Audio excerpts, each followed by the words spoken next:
warahmatullahi wabarakatuh. Waalaikumsalam warahmatullahi wabarakatuh.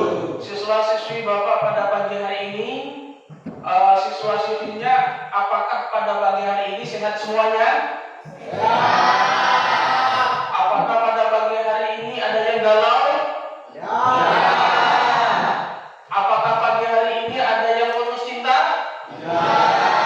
Ya, alhamdulillah, mudah-mudahan siswa-siswi Bapak sekalian selalu diberikan kesehatan sehingga bisa melaksanakan aktivitas belajar pada pagi hari ini. Baik, sebelum proses belajar mengajar, Bapak ingin memeriksa ya, apakah di laci kalian semuanya masih ada sampah, kemudian kerapian pakaian kalian. Silahkan diperiksa apakah sudah bersih semuanya atau tidak. Bersih. Kalau sudah bersih,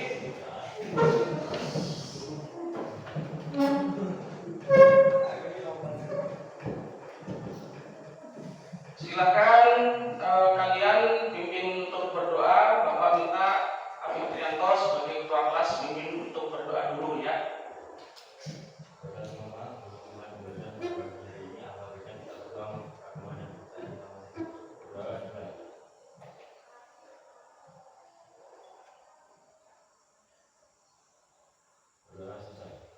Ya, terima kasih. Silakan kalian duduk.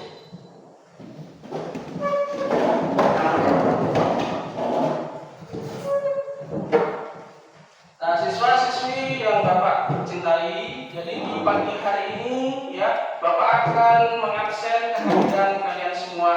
Hari ini siapa yang tidak hadir? Yang kedua, Kalian semua. Oh, satu orang Diki tidak hadir ya. Baik, hari ini satu orang yang tidak hadir. Untuk pagi hari ini ya, sebelum belajar, mari kita menyanyikan lagu kebangsaan kita ya. Yuk sama-sama. Berdiri dulu.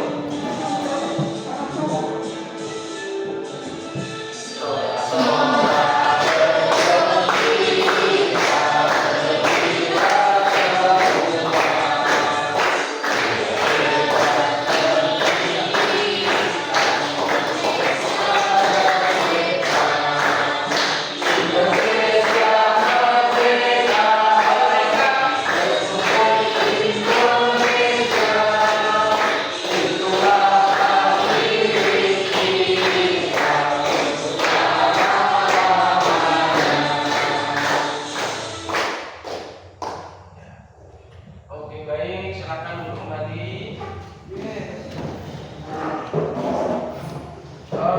Sebelumnya pada pagi hari ini ya, yang pertama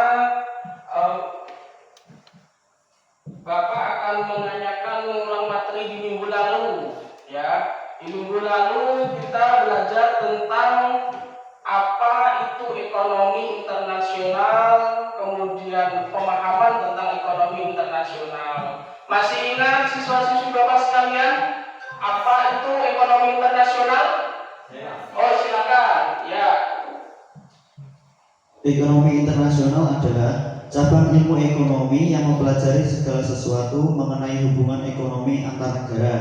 Perdagangan internasional atau international trade adalah bagian dari ilmu ekonomi yang membahas mengenai aliran atau ekspor dan impor barang dan jasa antar dua negara. Ya, terima kasih Profesor. Kemudian ada lagi tentang apa yang kalian peroleh setelah mempelajari materi ekonomi internasional. Ada yang masih ingat? Angkat tangan. Oh, silakan. Ya, silakan. 3. Manfaat dari mengapa kita perlu mempelajari apa itu perdagangan internasional. 1. Memperluas pasar dan meningkatkan pendapatan negara. Pemahaman pengetahuan perdagangan internasional yang baik dapat memperluas pasar dan hal tersebut dapat meningkatkan pendapatan suatu negara yang saling bekerja sama.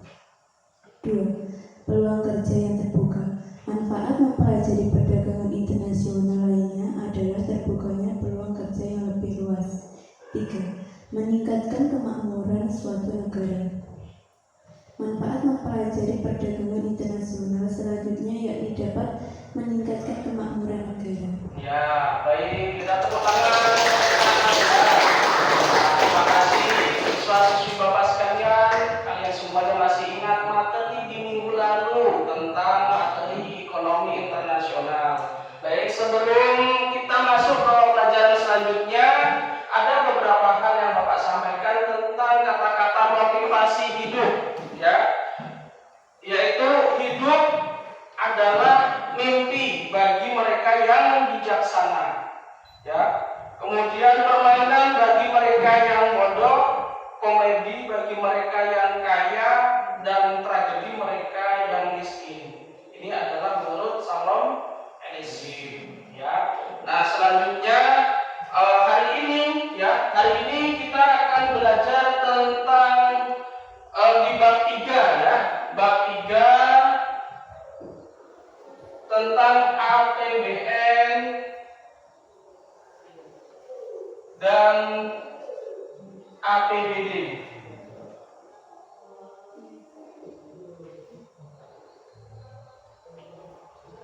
Nah, harapan Bapak sekalian pada pagi hari ini, ya, sebelum belajar, tujuan kegiatan pembelajaran kita, yaitu yang pertama, harapannya adalah peserta didik itu mampu menjelaskan konsep APBN. Kemudian yang kedua, peserta didik mampu menjelaskan fungsi dan tujuan APBN. Kemudian yang ketiga, peserta didik mampu menjelaskan sumber penerimaan negara. Yang keempat, peserta didik itu mampu menjelaskan jenis belanja negara. Yang kelima, peserta didik mampu menyajikan hasil analisis pengeluaran pemerintah. Yang keenam, peserta didik mampu menjelaskan mekanisme penyusunan APBN. Baik, untuk hari ini sebelum belajar lebih lanjut, ada beberapa hal post-test, ya. Post-test ini adalah tujuannya, pretest ini adalah tujuannya untuk pemahaman kalian. Bagaimana pemahaman tentang APBN sebelum kita masuk ke pelajaran. Baik, ya, Bapak bagikan pretest untuk hari ini. Nah, silakan kalian tulis nama, kemudian dikerjakan, ya.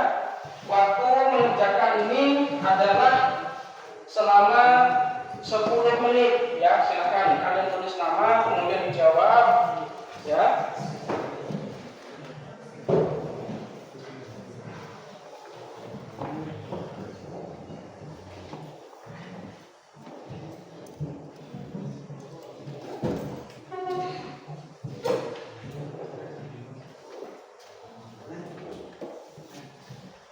Ya, silakan yuk dikerjakan, ya. Dikerjakan masing-masing sesuai dengan pengetahuan dan pengalaman kalian masing-masing.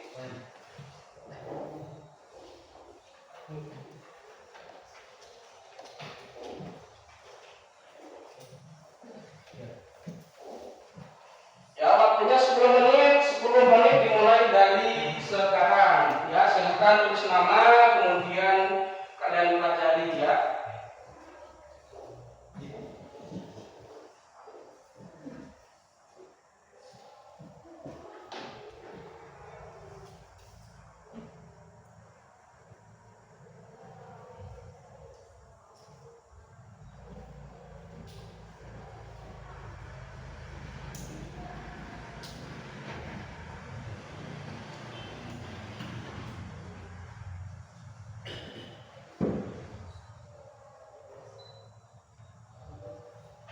Dipahami yang benar, ya, sesuai dengan pengetahuan kalian sebelum kita masuk ke pelajaran APBN dan APBD, ya.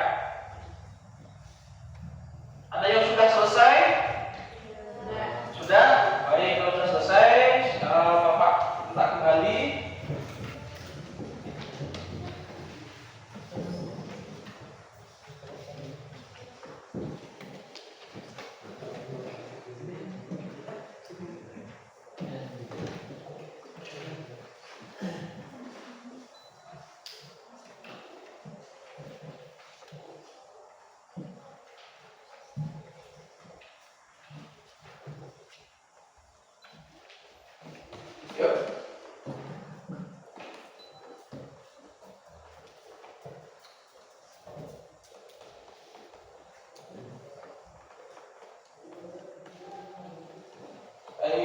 terima kasih. Jadi kaitan ekonomi internasional dengan APBN adalah sebelumnya kita sudah mempelajari tentang materi ekonomi internasional ya. Nah, materi internasional dengan materi APBN ini adalah kegiatan yang dimana kegiatan APBN merupakan salah satu rencana anggaran dan pendapatan belanja. Kemudian kaitannya adalah negara itu membutuhkan dana untuk membangun perekonomian. Maka dari itu sebuah negara itu harus menyusun anggaran dan pendapatan belanja. Nah, untuk anggaran dan pendapatan belanja biasanya di ruang lingkup siswa-siswi sekalian, orang tua kalian bekerja di rumah ya, kemudian mendapatkan upah atau mendapatkan gaji setiap bulannya atau setiap harinya. Nah, itu adalah kaitannya di ruang lingkup rumah kalian. Tetapi di ruang lingkup negara, pendapatan yang didapat dari negara itu adalah pendapatan dari sumber yang pertama ada sumber dari pajak, yaitu masuk kepada APBN. Kemudian yang kedua pendapatan dari biaya cukai. Ya, kemudian pajak ini banyak sekali kaitannya. Ada pajak BPN, kemudian ada pajak pendapatan PPH, ya. Nah, itu adalah semuanya itu masuk ke negara. Kemudian akan dikembalikan lagi untuk kegiatan masyarakat, ya, untuk menjalankan kegiatan roda pemerintahan. Baik, untuk lebih jelasnya silahkan kalian pahami video yang akan Bapak sampaikan. Kemudian nanti Bapak akan bertanya kepada siswi-siswi sekalian apa yang bisa diambil dari video yang Bapak sampaikan, ya. Silahkan dipelajari.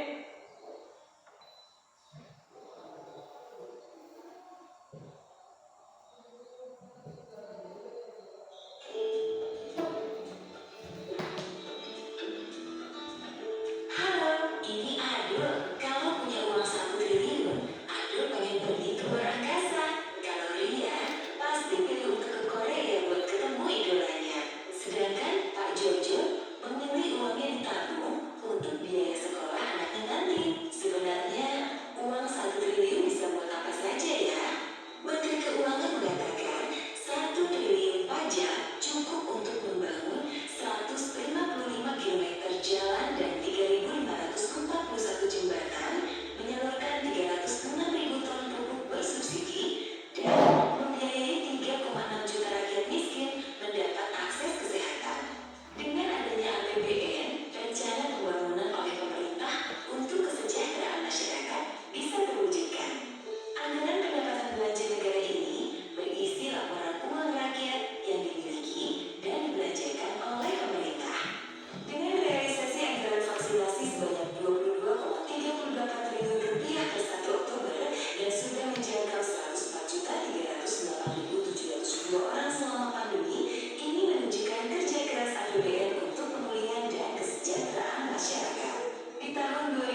secara tahunan oleh pihak pemerintah Indonesia dan setuju Dewan Perwakilan Rakyat.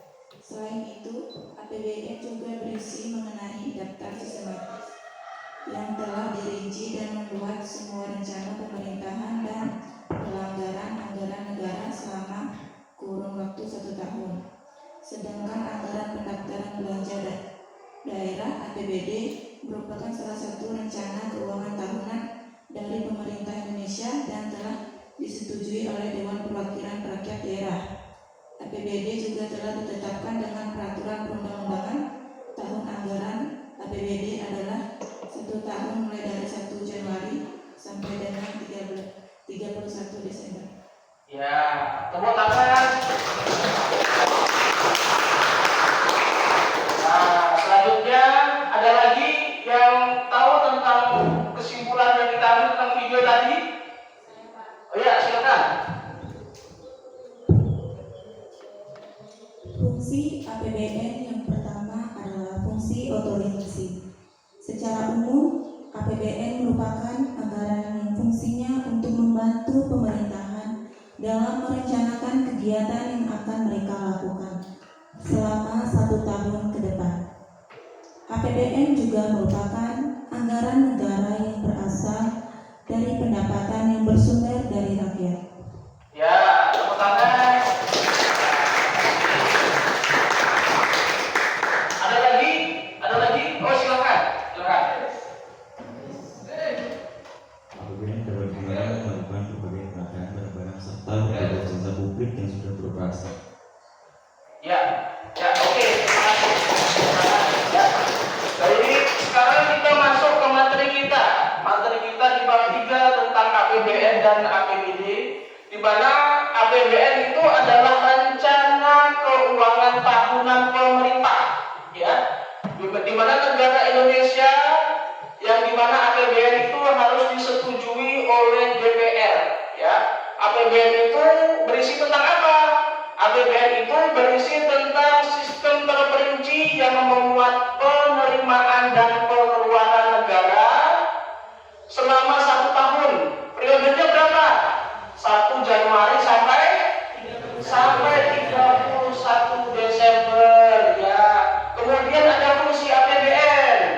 Fungsi APBN sendiri adalah merupakan instrumen untuk mengatur pengeluaran dan pendapatan negara dalam rangka membiayai pelaksanaan kegiatan pemerintah, baik itu pembangunan, yang mencapai pertumbuhan ekonomi, meningkatkan pendapatan nasional, mencapai stabilitas perekonomian dan menentukan prioritas pembangunan secara umum. Kemudian ada fungsi APBN sendiri, ya. Nah, APBN ini akan diatur di dalam Undang-Undang Nomor 17 Tahun 2023 Pasal 3, di mana ada fungsi APBN sebagai salah satunya adalah fungsi otorisasi, ya. Fungsi APBN yang pertama adalah otorisasi. Apa itu otorisasi? Yaitu anggaran negara sebagai dasar untuk melaksanakan pendapatan dan belanja tahunan yang bersangkutan, sehingga setiap kegiatan berdasarkan APBN dapat dipertanggungjawabkan karena itu adalah harus berlandaskan hukum, ya. Kemudian yang kedua, fungsi perencanaan, ya. Artinya anggaran negara menjadi pedoman bagi pemerintah dalam merencanakan kegiatan pada tahun yang bersangkutan. Kemudian fungsi yang ketiga adalah fungsi pengawasan. Apa itu fungsi pengawasan? Fungsi pengawasan adalah anggaran negara yang menjadi pedoman untuk menilai apakah kegiatan penyelenggaraan pemerintah itu sesuai dengan ketentuan yang ditetapkan. Nah, itulah fungsi yang ketiga. Kemudian fungsi yang keempat adalah fungsi distribusi, di mana fungsi distribusi ini memiliki arti bahwa kebijaksanaan anggaran negara itu harus memperhatikan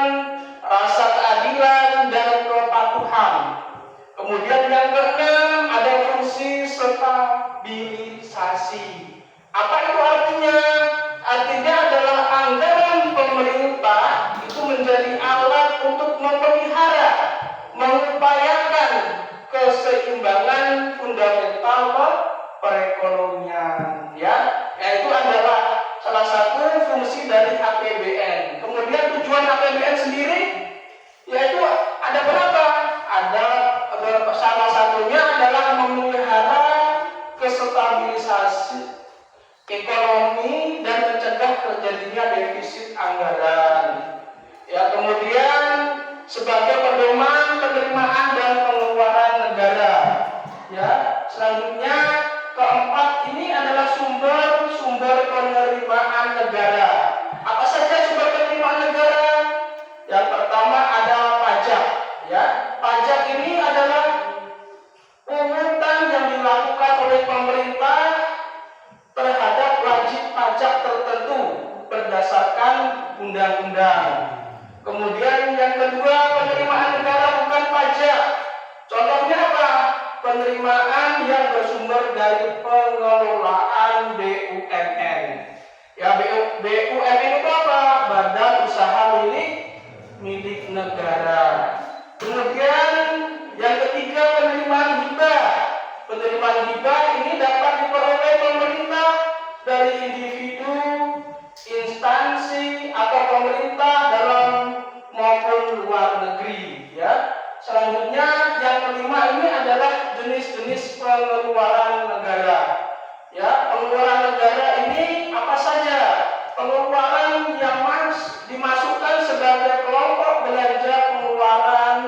Kemudian belanja negara dibagi menjadi dua, yaitu belanja pemerintah pusat dan belanja pemerintah daerah. Nah, kalau kalian paham tentang APBN, kalau APBN ini anggaran pendapatan belanja negara.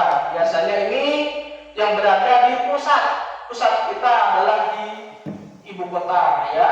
Kemudian di Jakarta. Kemudian APBD ini di mana? Anggaran pendapatan dan belanja daerah, yaitu di tingkat kabupaten atau kota, ya, itu yang berada di APBN.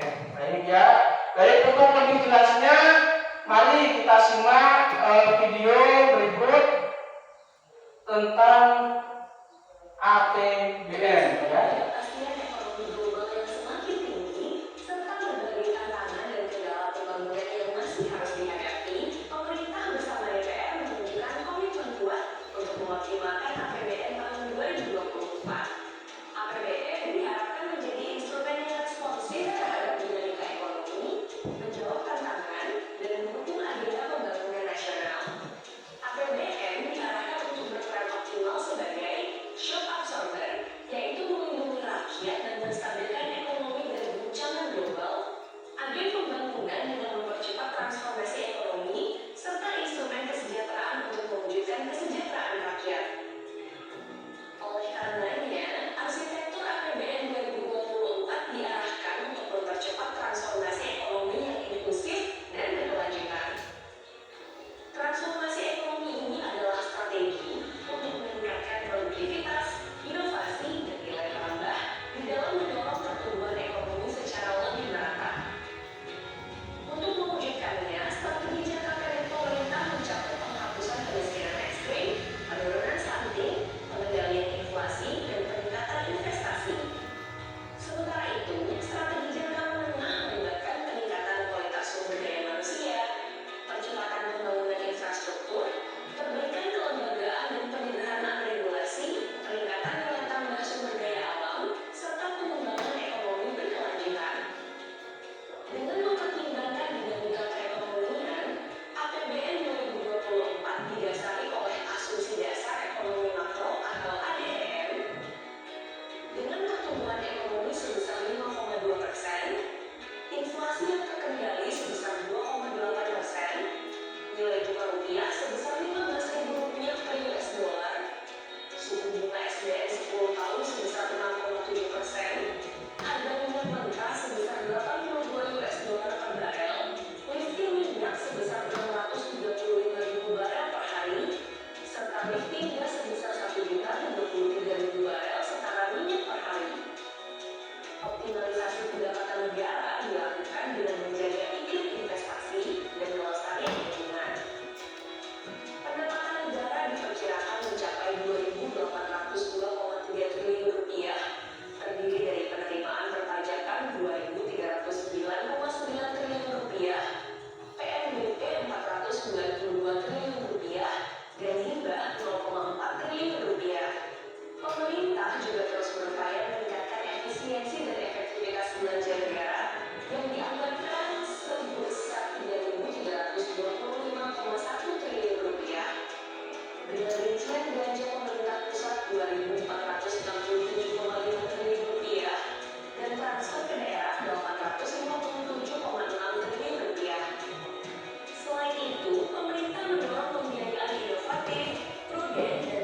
dilanjutkan dengan defisit anggaran 2,29% PDB atau 522,8 triliun rupiah.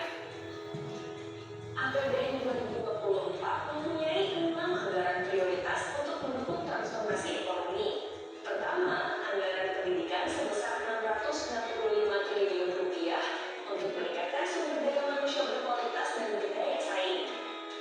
Kedua, anggaran kesehatan sebesar 187,5 triliun rupiah untuk akselerasi penurunan stunting dan melanjutkan transformasi sistem kesehatan.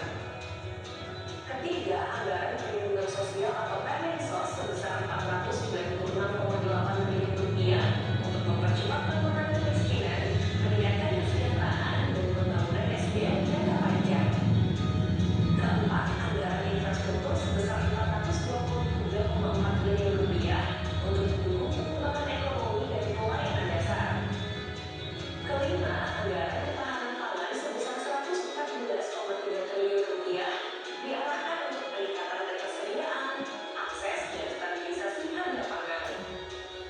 Keenam, anggaran hukum dan pertahanan keamanan sebesar 331,9 triliun rupiah untuk pengadaan dan perawatan alutsista hingga dukungan pengamanan pemilu 2024. Dengan pengelolaan fiskal yang kuat dan efektif, sasaran dan indikator pembangunan yang diharapkan dapat dicapai pada APBN 2024 yaitu tingkat kemiskinan pada rentang 6,5% hingga 7,5%, kemiskinan ekstrim pada kisaran 0 hingga 1%, tingkat pengangguran terbuka pada kisaran 5% hingga 5,7%, rasio Gini pada rentang 0,374 hingga 0,377, indeks pembangunan manusia pada 73,99 hingga 74,02, nilai tukar petani pada 105 hingga 108, dan nilai tukar nelayan pada 107 hingga 110.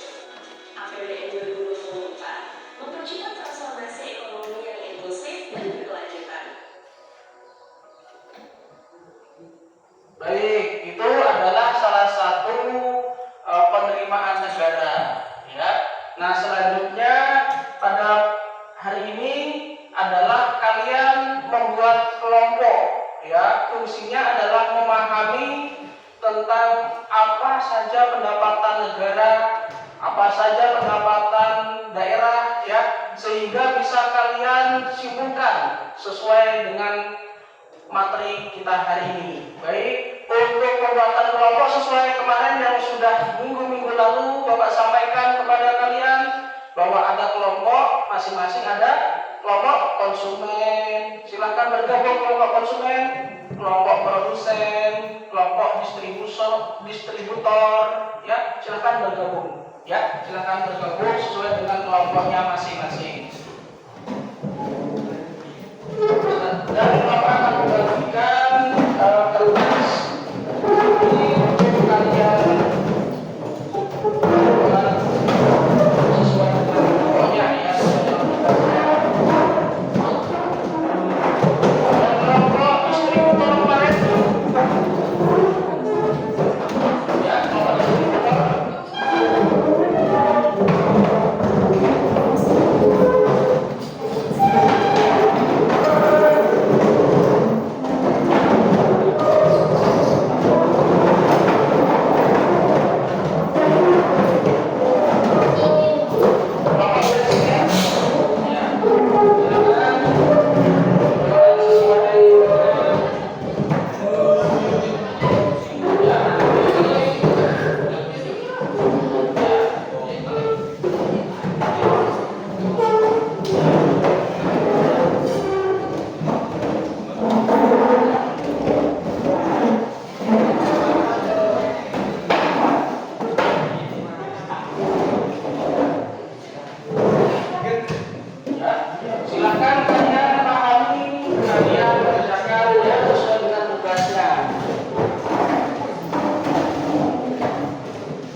sesuai dengan kelompoknya masing-masing. Jangan kalian mengerjakan melihat kelompok yang lain, ya.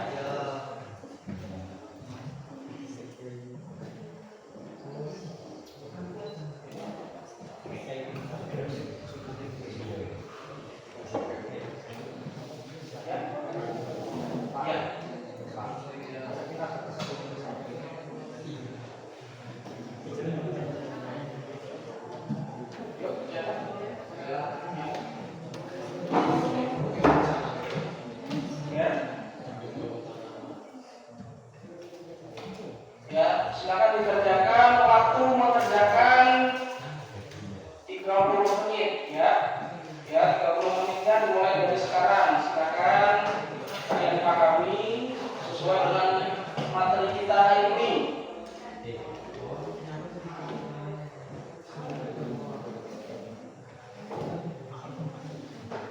Ya, aktif ya. Oke, dan tanyakan.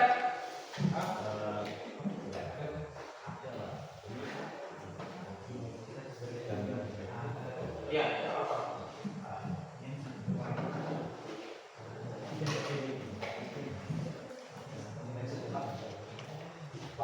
Proses? Ya, ya. Ya, sama kuning nanti kalian kasih berapa?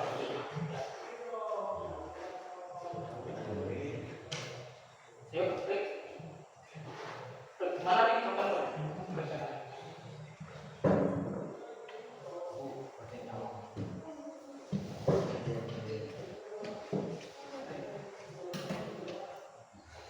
Yuk, sudah ya. Ditulis ya. Nama kelompoknya jangan sampai lupa, ya. Yuk, Anda. Ya. Di tempel-tempel di sini atau dibuat apa sesuai dengan keterampilan. Ya. Sadar? Ya, silahkan dibuat itu ya. Kita tempel, kemudian dimasukkan ke anggota kalian di sini. Ya, Anda, Rena,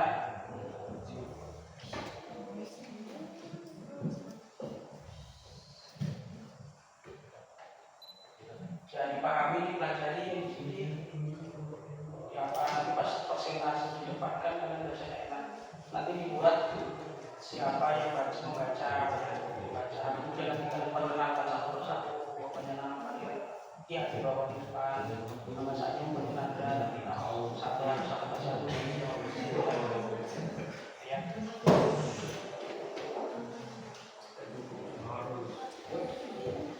Ya.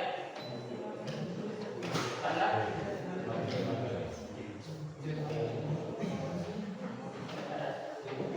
Ya, kita apa saja mau dibuat apa kalau dipakai apa. Ya. Ya, kalau ditempel bisa kalau itu bentuknya tempelan saja.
depan langsung diperkenalkan. Saya dari kelompok Sumber. Nama saya siapa satu-satu ya. Untuk misalnya dipahami, pasti benar dipahami, dibaca depan. Kemudian nanti kalau ada pertanyaan dari kelompok lain ya, kalau nggak ada biar kalian lanjut ya. Ini ya. Jadi kalian maju di depan, terus maju di depan ya. Kalian berkenalan masing-masing.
Baik, apakah sudah selesai?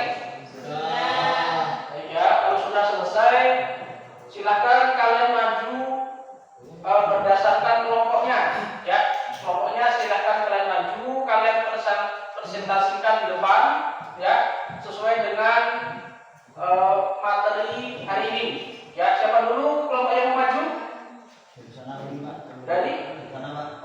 dari kelompok distributor. Ayo, silakan kelompok distributor. Ya.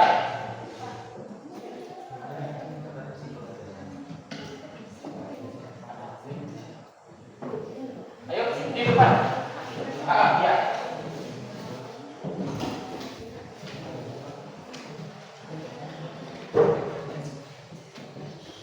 Ayo diperhatikan temannya ya. Kelompok distributor ini akan menyampaikan hasil kerja kelompok ya pada hari ini ya. Ayo.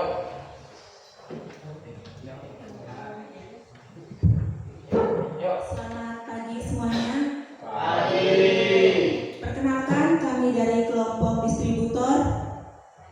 Nama saya Maria Marlina Depo. Nama saya Yuliana Benri. Nama saya Ahmad Revo Maulana. Baik, di sini kami akan menjelaskan tentang jenis-jenis pajak. Jenis-jenis pajak yang pertama adalah 1. Pajak penghasilan atau PPh. Yang kedua, pajak pertambahan. Yang ketiga, pajak penjualan atas barang mewah atau PPNBM. Yang keempat, pajak bumi dan bangunan atau PBB. Yang kelima, pajak hotel. Dan yang keenam, pajak restoran. Berikutnya, alur pendapatan pajak, pengelolaan, dan pelaksanaan program. Yang pertama, pendapatan dari masyarakat. Yang kedua, pajak masuk ke kas daerah pemerintahan lewat bank. Yang ketiga, realisasi pendapatan. Yang keempat, audit dari bank. Yang kelima, belanja program untuk masyarakat. Yang keenam, supervisi PAD oleh KPK. Yang keenam, monitoring serta evaluasi oleh inspektorat. Selanjutnya, dana bagi hasil pajak atau DBH pajak. DBH pajak disalurkan dengan cara pemindahan bukuan dari rekening kas umum negara ke rekening kas umum daerah. Penggunaan DBH pajak bersifat blok grant, yaitu penggunaan dana diserahkan kepada daerah sesuai dengan kebutuhan daerah masing-masing kecuali untuk DBH CHT. Bagian daerah yang berasal dari yang pertama, pajak bumi dan bangunan. Yang kedua, biaya peroleh hak atas tanah dan bangunan. Yang ketiga, pajak penghasilan pasal 25 dan pasal 29, wajib pajak orang pribadi dalam negeri. Yang berikutnya, pajak penghasilan pasal 21, PPh pasal 21, DBH cukai hasil tembakan atau DBH CHT. Sekian dari kelompok kami, terima kasih. Baik, itu dari kelompok distributor. Ada yang ditanyakan? Bentar. Ya. Ada yang ditanyakan? Apa, Dit? Pengampunan pajak. Apa itu pengampunan pajak? Ya, apa tuh? Baca lagi. Ya. Nah, ada di sini ya. Itu sudah. Ya. Keuntungan pajak yaitu biaya peroleh hak atas tanah dan bangunan, dan pajak penghasilan pasal 21 PPh pasal 22. Nah, itu ya. Terima Jelas, kasih. Ya. Sama-sama. Ya. Demikian ya.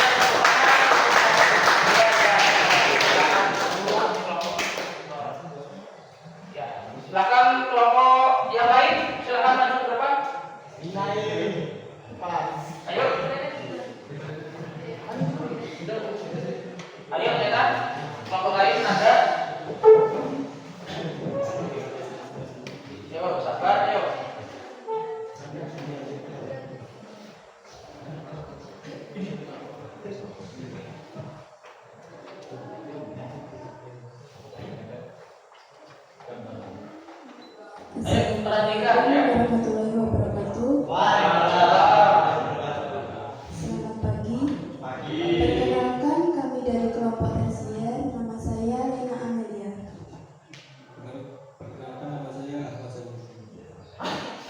Perkenalkan, nama saya Nanda Bagus Saputra. Saya Melani. Struktur APBD yaitu ada 3: pendapatan daerah, belanja daerah, dan pembiayaan daerah. Pendapatan daerah ada 3, yaitu yang pertama PAD, dana penimbangan, yang ketiga lain-lain pendapatan daerah yang sah. Belanja daerah yaitu ada 4. Yang pertama klasifikasi belanja menurut organisasi, yang kedua klasifikasi belanja menurut fungsi, yang ketiga klasifikasi belanja menurut program dan kegiatan, yang keempat klasifikasi belanja menurut jenis belanja. Ada pembiayaan daerah, penerimaan pembiayaan, pengeluaran pembiayaan.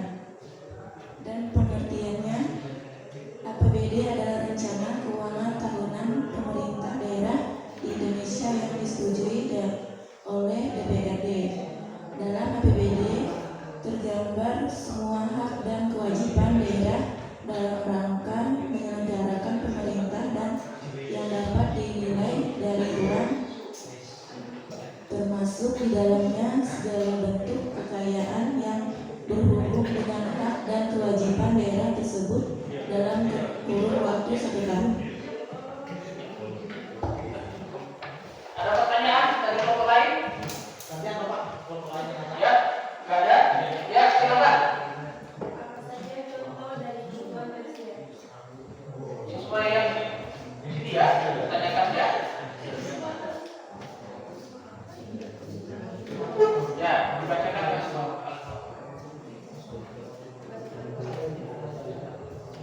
Pengertian APBD. APBD adalah rencana keuangan tahunan pemerintah daerah di Indonesia yang disetujui oleh DPRD.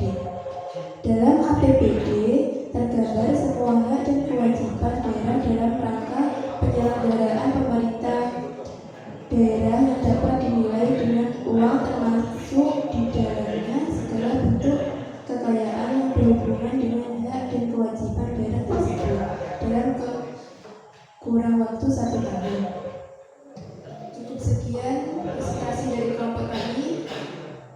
Kalau ada salah kata mohon dimaafkan. Assalamualaikum warahmatullahi wabarakatuh.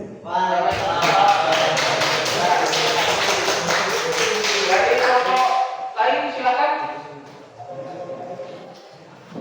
Kelompok lain silakan.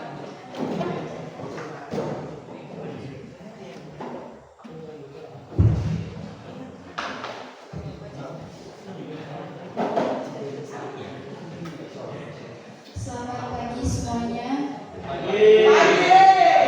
Kami dari kelompok konsumen ingin menyampaikan presentasi kami. Perkenalkan, nama saya Satria Farida.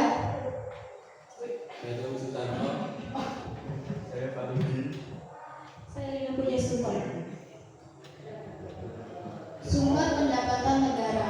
Pendapatan negara merupakan semua penerimaan yang berasal dari penerimaan pajak, penerimaan negara, bukan pajak, serta hibah dari dalam luar negeri.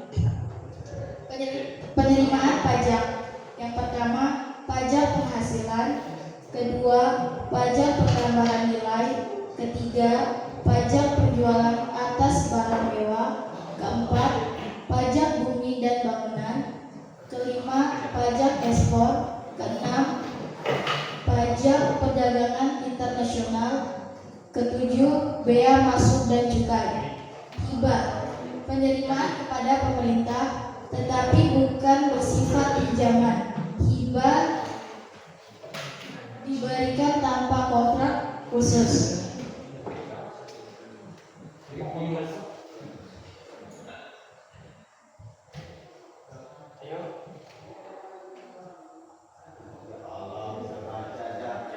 Sumber pendapatan pajak. 1. Pengeluaran barang milik pemerintah kepada pihak swasta.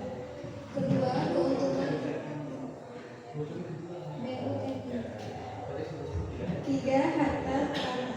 Keempat, denda untuk kepentingan umum. Keenam,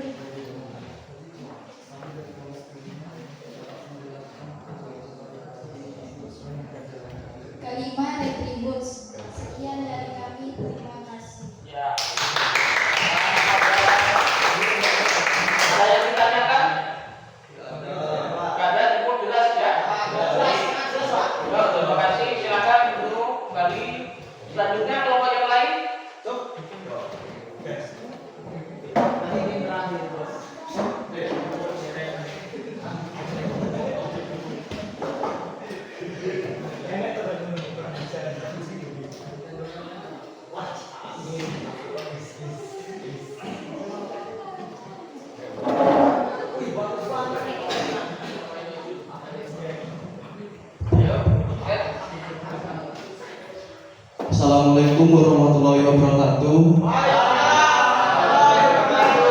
Perkenalkan, kami dari kelompok primer.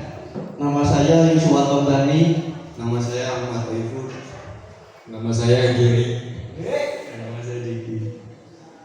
Saya di sini akan menjelaskan penerimaan negara. 1. Pajak adalah sumber wajib yang harus dibayarkan oleh orang yang wajib pajak kepada negara tanpa ada balas jasa ataupun imbalan yang secara langsung terima oleh pembayar pajak. Kedua, penerimaan bukan pajak. Penerimaan bukan pajak merupakan penerimaan negara yang bersumber dari hal lain seperti laba perusahaan negara atau daerah, retribusi, tarif jasa pengolahan, hasil sitan atau lelang atau denda, dan hasil kegiatan perdagangan terutama dari kegiatan ekspor dan impor.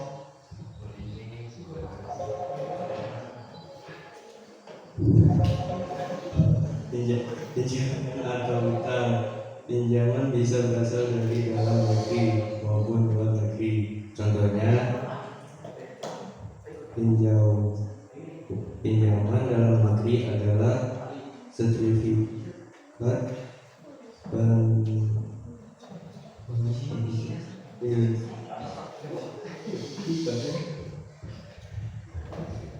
Yang ketiga, pinjaman atau utang. Pinjaman bisa berasal dari dalam negeri maupun luar negeri. Contohnya, pinjaman dalam negeri adalah sertifikat Bank Indonesia atau SBI, obligasi, dan surat berharga lain. Sedangkan contoh pinjaman luar negeri adalah dana keuangan internasional atau IMF, Bank Pembangunan Asia ABD, dan sebagainya.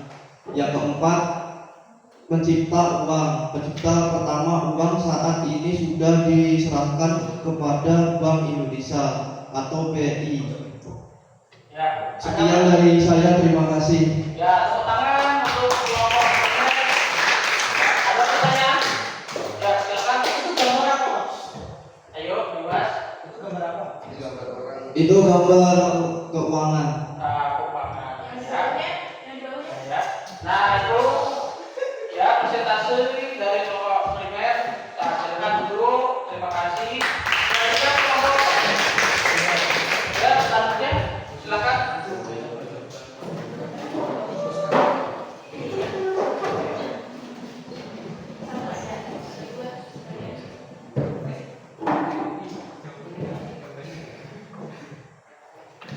Ayo, silakan. Assalamualaikum warahmatullahi wabarakatuh. Waalaikumsalam. Kami dari kelompok sekunder, nama saya Muhammad Rizky Awalin. Nama saya Riki Sandro. Perkenalkan, nama saya Dimas Tribawono. dan saya Afif Trianto. Di sini kami akan menjelaskan apa saja yang menjadi sumber pendapatan negara. Yang pertama adalah pajak.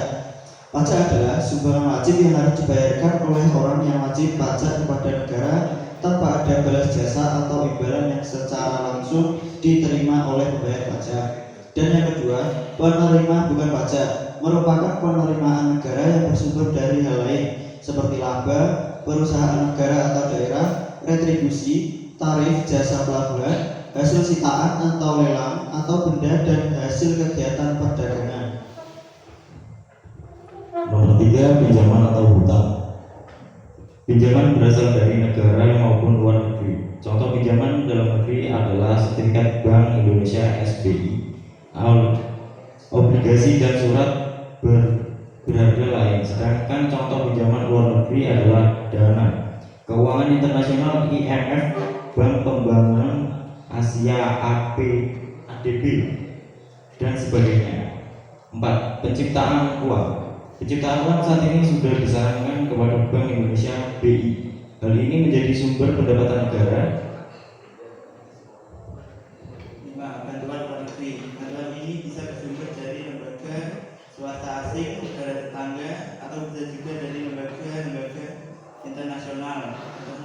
UNESCO, UNICEF, FAO, TGI, dan lainnya. Bantuan luar negeri bisa digunakan untuk membiayai proyek pembangunan dan program pembangunan seperti bendungan, jalan kota, dan desa, imunisasi, program FB, dan lain sebagainya. Mungkin itu saja dari kelompok sekunder. Ya, tepuk tangan dari kelompok sekunder.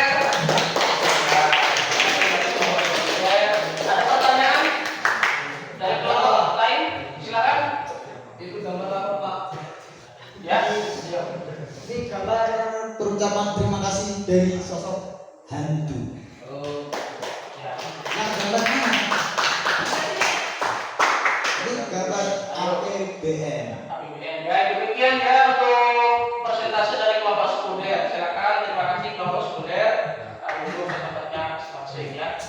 Bapak minta dikumpulkan ya, dikumpulkan hasil kerja kelompok kalian, dikumpulkan dan sekalian kalian buat bentuknya seperti tadi ya, seperti semula, seperti saat kita proses awal kerja tadi ya. Silakan ya.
Baik, untuk hari ini ya waktunya kita post test ya.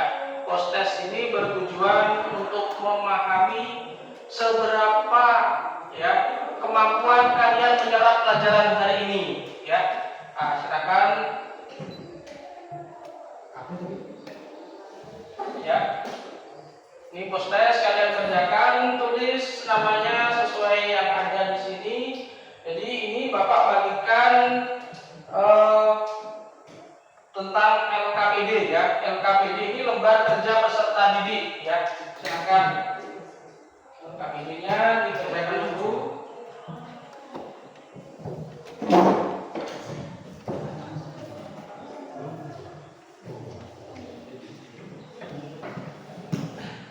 Habis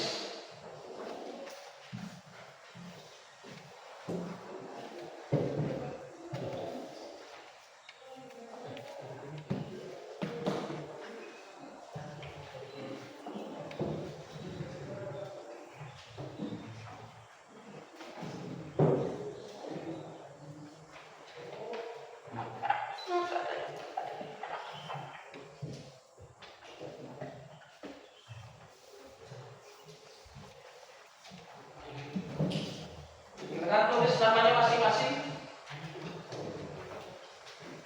Tulis namanya masing-masing ya.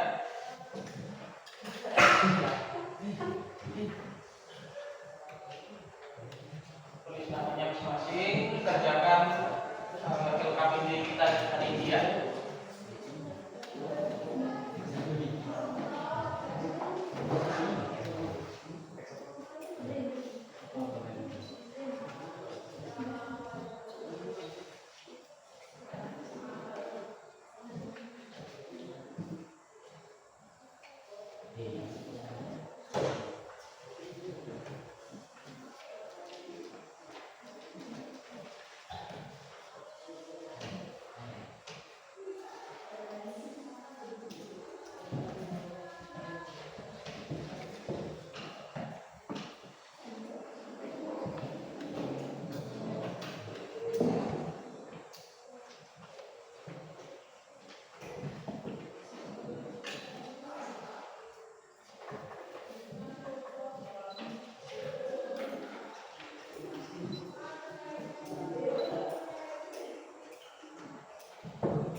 Sudah selesai pengerjaan LKPD-nya?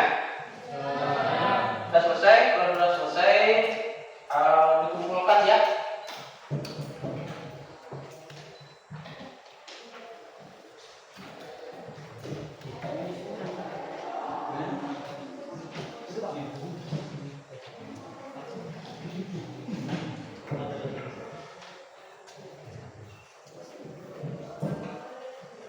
Ya. Ya. Sudah.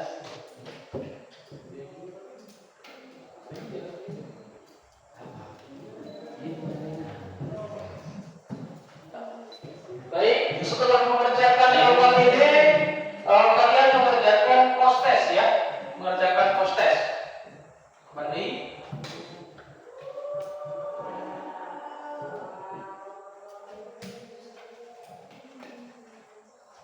Mengerjakan post test. Ini Bapak bagikan post test kalian ya.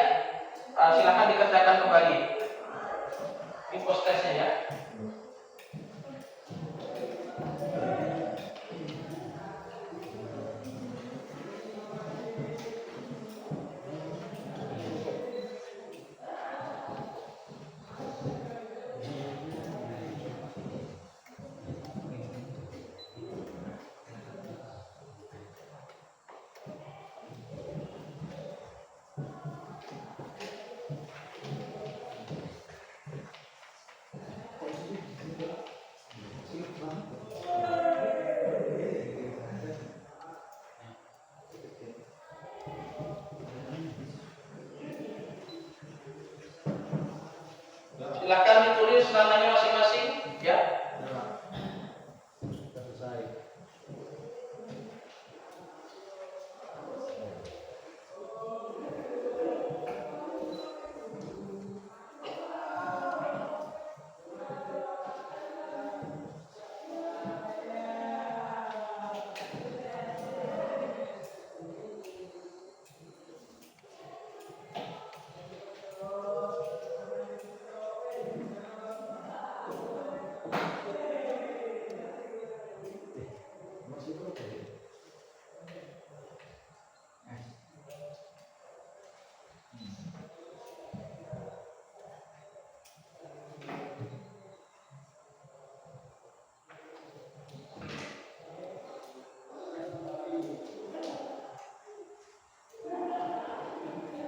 Apakah sudah selesai postesnya?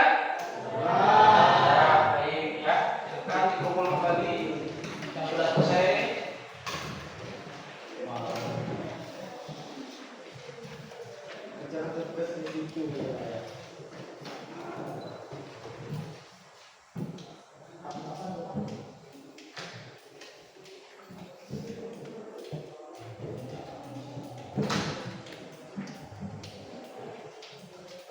Oke, baik siswa-siswi sekalian, kegiatan proses kita sudah selesai.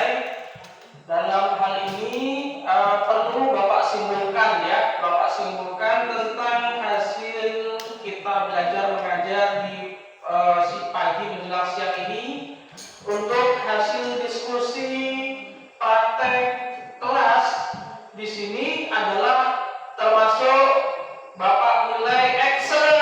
Tepuk tangan.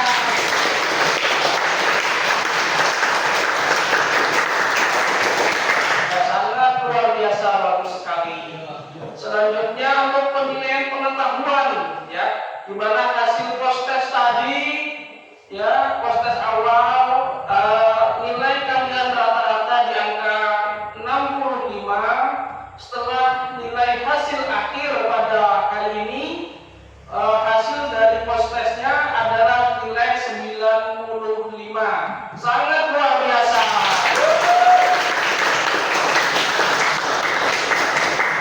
Nah, penilaian keterampilan, kemudian presentasi dan diskusi hari ini, kerja kelompok, sangat luar biasa. Kemudian saling antar kelompok, saling mengerjakan dengan sesuai kemampuannya ya. Untuk hari ini ada beberapa hal kesimpulan yang harus diambil pada hari ini. Hari ini ada yang mau menyimpulkan? Oh, silakan Dimas kesimpulan hari ini. Kesimpulan dari saya adalah masa keberlakuan APBN adalah 1 tahun dalam rangka menyelenggarakan fungsi pemerintahan. Ulang. Ya wes. Kesimpulannya adalah masa keberlakuan APBN adalah 1 tahun dalam rangka penyelenggaraan fungsi pemerintahan, yaitu kekuasaan atas pengelolaan keuangan negara untuk mencapai tujuan negara. APBN sendiri terdiri atas 3 komponen utama, antara lain: yang pertama anggaran pendapatan, yang kedua anggaran belanja, dan yang ketiga pembiayaan. Kesimpulan dari saya mungkin segitu saja. Terima kasih. Ya, terima kasih untuk kita.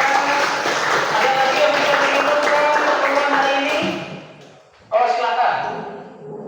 Fungsi APBN. 1. Otorisasi. Hal ini berarti anggaran negara berfungsi menjadi dasar untuk melaksanakan pendapatan dan belanja pada tahun yang bersangkutan.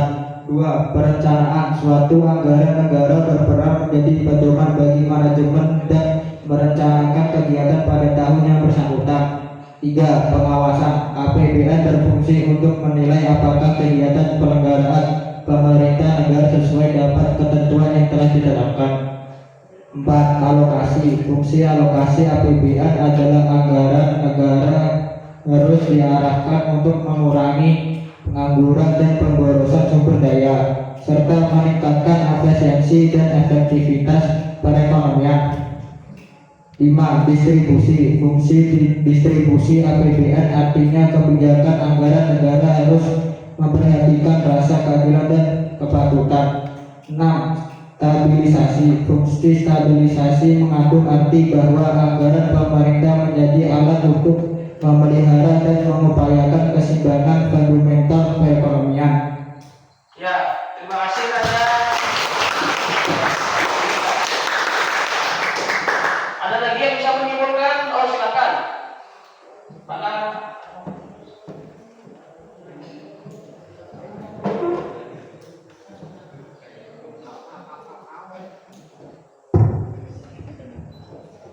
Tujuan penyusunan APBN juga untuk 1. Meningkatkan pertumbuhan perekonomian negara. 2. Sebagai pedoman penerimaan dan pengeluaran negara dalam melaksanakan tugas kenegaraan agar dapat meningkatkan pertumbuhan ekonomi. 3. Meningkatkan produksi dan kesepakatan kerja agar kesehatan rakyat terpenuhi. 4. Meningkatkan transparansi dan pertanggungjawaban pemerintah kepada DPR dan masyarakat luas. 5. Meningkatkan koordinasi antara bagian dalam lingkungan pemerintah. 6. Membantu pemerintah mencapai tujuan fiskal dalam mengatasi inflasi. 7. Menciptakan efisiensi dan keadilan dalam menyediakan barang dan jasa publik melalui proses yang lebih prioritas. 8. Memungkinkan pemerintah memenuhi prioritas belanja. Terima kasih. Terima kasih. Terima kasih. Siswa-siswi sekalian, jadi pertemuan hari ini adalah salah satu bentuk bahwa suatu negara itu harus memiliki pendapatan, ya, pendapatan karena pendapatan tersebut untuk bagaimana berlangsungnya suatu pemerintahan, ya, baik pendapatan negara tadi sudah kalian memahami semua, pendapatan daerah sudah memahami semua. Jadi untuk pagi hari ini Bapak simpulkan bahwa kalian semuanya sudah memahami tentang materi APBN dan APBD pada pagi hari ini. Sekali lagi Bapak sampaikan kepada siswa-siswi sekalian, di pertemuan yang akan datang nanti kita akan membahas tentang perpajakan, ya. Silahkan dipelajari materi perpajakan, dibaca-baca dulu. Bapak akan mengirimkan e-modul, ya. Bapak akan mengirimkan sesuai e-modul yang ada, ya, yang sudah tersedia di sekolah kita. Baik, untuk hari ini sekali lagi Bapak ucapkan terima kasih yang sebesar-besarnya atas partisipasi semua siswa. Jadi diskusi, kerja kelompok sampai dengan akhir hari ini. Sekali lagi Bapak ucapkan terima kasih yang sebesar-besarnya. Bapak akhiri.